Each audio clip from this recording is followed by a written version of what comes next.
तेजस्वी ने कहा दिया कि आप पीएम बनिए, तो इसको तो एक तरह से कह सकते हैं किसी को चना के झाड़ पर चढ़ा देना, है ना? और ये भी दूसरी बात इसमें तेजस्वी की अपनी कुछ राजनीतिक चाल भी हो सकती है कि पीएम बनने के चक्कर में चाचा जी सीएम का पद छोड़ देंगे, तो मैं सीएम बन जाऊँगा और उसके बाद चाचा जी जो बनेंगे नहीं बनेंगे देखा जाएगा। पलटू राम चपरासी मटेरियल नहीं है ना? पीएम की बात आप छोड़ दीजिए। यदि मतलब गुणों के सहारे देखा जाए तो वो चपरासी मटेरियल नहीं है। भाई राहुल गांधी के रहते हुए पलटू राम की क्या औकात है प्रधानमंत्री बनने की, आप ही बताइए। यदि कोई विपक्ष से ही बनता है तो बिहार प्रदेश में क्या औकात है पलटू राम की? इनकी जो पार्टी है जनता दल यूनाइटेड, वो तीसरे नंबर की पार्टी है बिहार के अंदर। सिर्फ 43 विधायक है उनके। कायदे से तो तेजस्वी को सीएम रहना चाहिए था बिहार का। सबसे बड़ा चेहरा तो राहुल गांधी है, मतलब जिनको आप कह सकते हैं नेचुरल दावेदार, स्वाभाविक रूप से दो प्रधानमंत्री पद के दावेदार हैं, जो अभी मैंने बातें गिनाई। दूसरा नाम जो इधर पिछले कुछ समय से बहुत तेजी से उभरा है, वो है मल्लिकार्जुन खड़गे का नाम। हो सकता है मल्लिकार्जुन खड़गे देश के पहले दलित प्रधानमंत्री बने। इस देश में 2-3 लोग दलित राष्ट्रपति बन चुके हैं, लेकिन आज तक कोई दलित प्रधानमंत्री नहीं बना है। नमस्कार, आप देख रहे हैं लाइव बिहार। मैं आपके साथ रूपम। कल हमारे मुख्यमंत्री का जन्मदिन था और उस पे उप मुख्यमंत्री ने सदन में ही उन्हें बधाई दे दी कि आप पीएम बनिएगा। कुछ लोगों ने तो बहुत कुछ, बीजेपी वाले जो हैं उन्हें बहुत सारे कुछ बोल दिए हैं, लेकिन शुभकामनाएं उन्हें पीएम का मिला है। आज इसी मुद्दे पर बात करने के लिए आज हमारे साथ पूर्व आईपीएस अमिताभ दास जी हमारे साथ जुड़े हुए हैं। हम इनसे बात करते हैं कि सर, अब पीएम का सदन में ही शुभकामना मिल गया है नीतीश कुमार को। अब ऐसा है कि कल यानी 1 मार्च को ये पलटू राम का बर्थडे था, तो उसमें क्या हुआ कि जो डिप्टी उनके हैं तेजस्वी, उन्होंने शुभकामनाएं उनको दी। बर्थडे में तो होता ही है, बुजुर्ग लोग आशीर्वाद देते हैं, छोटे लोग शुभकामना देते हैं। और तेजस्वी ने कहा दिया कि आप पीएम बनिए, तो इसको तो एक तरह से कह सकते हैं किसी को चना के झाड़ पर चढ़ा देना, है ना? और ये भी कह सकते, दूसरी बात इसमें तेजस्वी की अपनी कुछ राजनीतिक चाल भी हो सकती है कि पीएम बनने के चक्कर में चाचा जी सीएम का पद छोड़ देंगे, तो मैं सीएम बन जाऊंगा और उसके बाद चाचा जी जो बनेंगे नहीं बनेंगे देखा जाएगा। तो ये बात है। मतलब तेजस्वी ने जो कहा उसका तो मैं यही आकलन करता हूँ कि एक सीधे वो एक शुभकामना है जो किसी भी मतलब बर्थडे बॉय या बर्थडे गर्ल को दी जाती है। तो क्या लग रहा है सर कि वो पीएम मटेरियल नहीं है, मतलब पीएम के मतलब बनने योग्य नहीं है? देखिए, मुझसे पूछेगा तो पलटू राम चपरासी मटेरियल नहीं है ना? पीएम की बात आप छोड़ दीजिए। यदि मतलब गुणों के सहारे देखा जाए तो वो चपरासी मटेरियल नहीं है।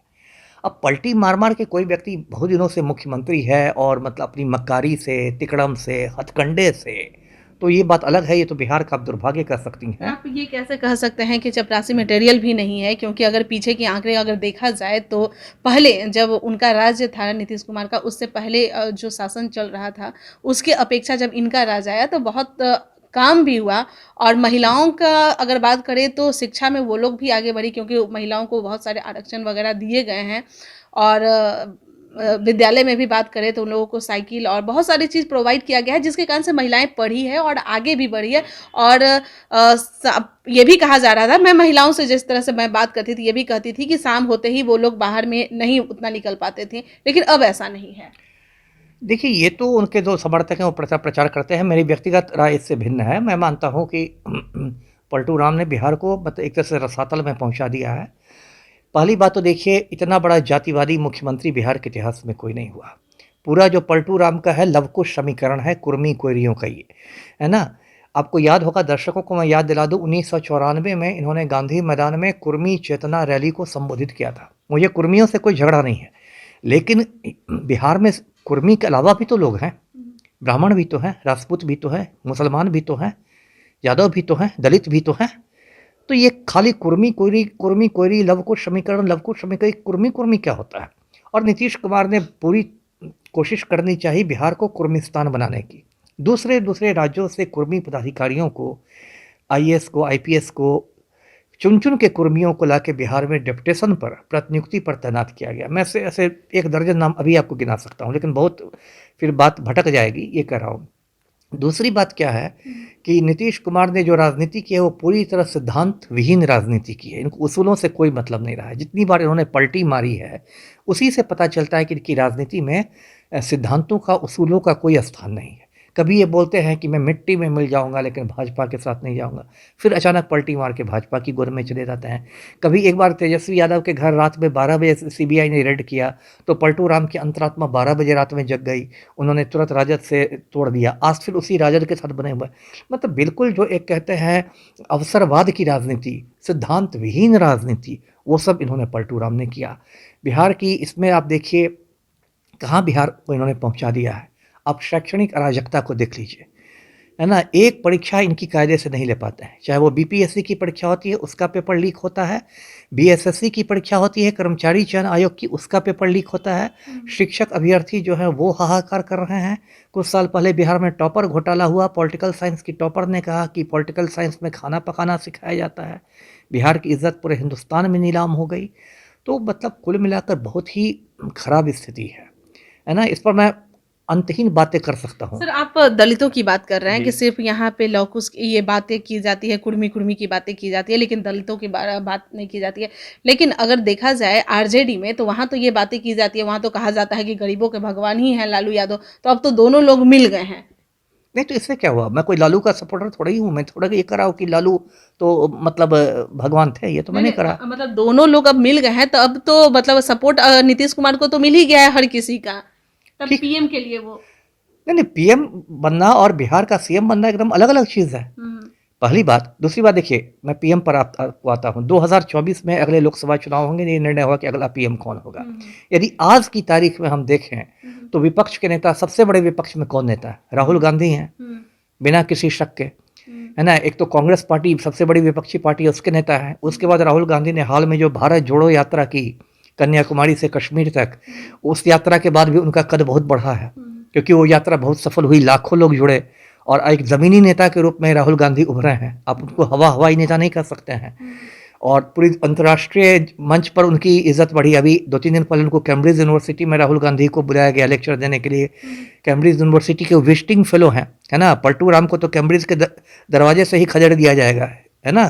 कैम्ब्रिज का ये चेहरा देखने भी नहीं जा सकते हैं, ये बात है। तो भाई राहुल गांधी के रहते हुए पलटू राम की क्या औकात है प्रधानमंत्री बनने की, आप ही बताइए, यदि कोई विपक्ष से ही बनता है तो।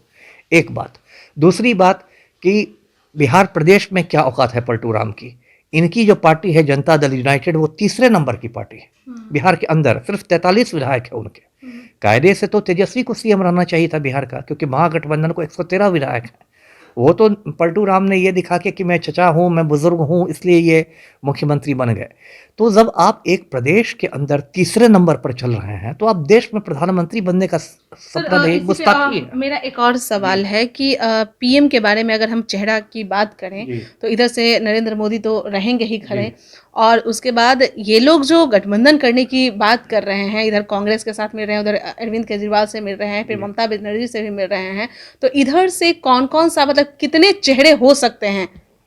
देखिए, सबसे बड़ा चेहरा तो राहुल गांधी है, मतलब जिनको आप कह सकते हैं नेचुरल दावेदार, स्वाभाविक रूप से दो प्रधानमंत्री पद के दावेदार हैं, जो अभी मैंने बातें गिनाई। दूसरा नाम जो इधर पिछले कुछ समय से बहुत तेजी से उभरा है वो है मल्लिकार्जुन खड़गे का नाम, जो कांग्रेस अध्यक्ष हैं। और उनके बारे में ये कहा जा रहा है कि हो सकता है यदि विपक्ष को बहुमत मिल जाए अगले चुनाव में तो हो सकता है मल्लिकार्जुन खड़गे देश के पहले दलित प्रधानमंत्री बने। इस देश में 2-3 लोग दलित राष्ट्रपति बन चुके हैं, लेकिन आज तक कोई दलित प्रधानमंत्री नहीं बना है। तो मल्लिकार्जुन खड़गे जो आज की तारीख में कांग्रेस के राष्ट्रीय अध्यक्ष हैं, उनका नाम राजनीतिक गलियारों में पिछले कुछ समय से काफ़ी तेजी के साथ उभरा है। तो मल्लिकार्जुन खड़गे भी एक, वो खुद भारत के रेल मंत्री रह चुके हैं, राष्ट्रीय स्तर के नेता हैं, दलित नेता हैं, साफ सुथरी छवि के, वो भी बड़े दावेदार के रूप में उभरे हैं। इसके अलावा यदि कुछ बात की जाए तो मुख्यमंत्री को ये लिया जाए, जो बिहार अभी भारतवर्ष में अलग अलग राज्यों के मुख्यमंत्री हैं, उसमें कुछ मुख्यमंत्री जो हैं उनका दावा ज़्यादा मजबूत है। जैसे मैं ममता बनर्जी की बात कर रहा हूँ, उनका बंगाल पर बहुत मजबूत पकड़ है। प्रधानमंत्री ने नाक रगड़ ली लेकिन ममता बनर्जी को वहाँ से नहीं हटा सके। और ममता बनर्जी का कद भी है, वो रेल मंत्री रह चुकी हैं। और भी अच्छे अच्छे मुख्यमंत्री इस देश में, उड़ीसा में नवीन पटनायक हैं, वो लगभग 20 वर्ष से मुख्यमंत्री हैं और गंभीर छवि है उनकी, साफ सुथरी छवि है, शांत रह के काम करते हैं, ज़्यादा कूद फाना नहीं करते हैं, ये है। और कई बार मैं सोशल मीडिया पर देखता हूँ कि नीतीश कुमार को पहले बिहारी मुख्य प्रधानमंत्री बनना चाहिए वगैरह वगैरह। आज तक बिहार से कोई प्रधानमंत्री नहीं बना ये वो। पहली बात तो ये है कि प्रधानमंत्री कौन बने इसमें बंगाली और बिहारी को नहीं देखना है, उसमें कोई क्षेत्रीयता नहीं होनी चाहिए, जो मेरी राय है। गुणवत्ता पर प्रधानमंत्री बनना चाहिए। यदि कोई बंगाली बेटर है तो क्या उसको हम नहीं बनाएंगे? यदि कोई पंजाबी बेटर है तो क्या उसको हम नहीं बनाएंगे? पहली बात। यदि मुझसे पूछा जाए कि, तो मेरी राय है कि आज की तारीख में यदि कोई एक बिहारी नेता प्रधानमंत्री बनने की योग्यता रखता है तो मैं पहले भी बता चुका हूँ आपके चैनल को, वो है मीरा कुमार, जो लोकसभा की अध्यक्ष रह चुकी हैं, लोकसभा के स्पीकर रह चुकी हैं। काफी शांत भी हैं। शांत है, बहुत मीठी आवाज़ भी है और साफ सुथरी छवि है। एक दलित नेता है, महिला नेता है, जगजीवन बाबू की बेटी, और भारतीय विदेश सेवा की अधिकारी रह चुकी हैं। तो आज की तारीख में यदि बिहारियों में से मुझसे पूछा जाए कि कौन बिहारी नेता सबसे ज़्यादा दावेदार है और या गुण रखता है प्रधानमंत्री बनने के लिए, तो मीरा कुमार है। पलटू राम तो कम से कम नहीं है जी। मतलब 2024 में अगर नाम आएगा सामने तो कितने लोगों का नाम आ सकता है प्रधानमंत्री के लिए? देखिए, प्रधानमंत्री में तो एक तो बात होती है कि कुछ तो होता है कि चौंकाने वाला नाम बाद में आ जाता है। जैसे आपको 2004 के चुनाव याद होंगे, चुनाव पूरा वाजपेयी बनाम सोनिया हुआ था, है ना? लेकिन चुनाव के बाद प्रधानमंत्री कौन बने? डॉक्टर मनमोहन सिंह, है ना? जिनकी चुनाव के समय कोई चर्चा भी नहीं थी। पूरा चुनाव वाजपेयी बनाम सोनिया हुआ था। 2004 की बात मैं बताता हूँ।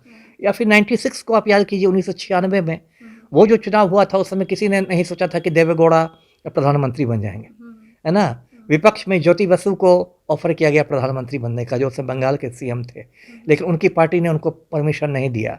उसके बाद वीपी सिंह को कहा गया दोबारा बनने के लिए, उन्होंने भी ठुकरा दिया, तब जाके देवेगौड़ा बने।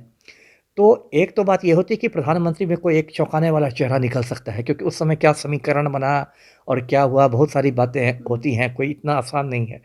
लेकिन इसलिए जो भी मैं कह रहा हूँ वो आज की तारीख में कर रहा हूँ, क्योंकि घटना चक्र तेज़ी से बदलता रहता है। और मैं अभी कोई ऐसी मैं बागेश्वर बाबा की तरह पर्ची निकाल कर तो कुछ भविष्यवाणी नहीं कर दूंगा। ये चमत्कार तो बागेश्वर बाबा जैसे ढोंगियों को हासिल है। मैं तो मतलब एक तथ्यात्मक आकलन करता हूँ आज के राजनीतिक परिदृश्य को देखते हुए।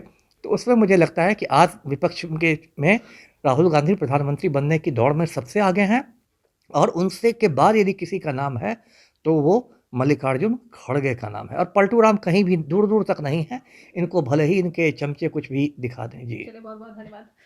तो एक नया नाम सामने निकल के आ रहा है मल्लिकार्जुन खड़गे का प्रधानमंत्री के रूप में।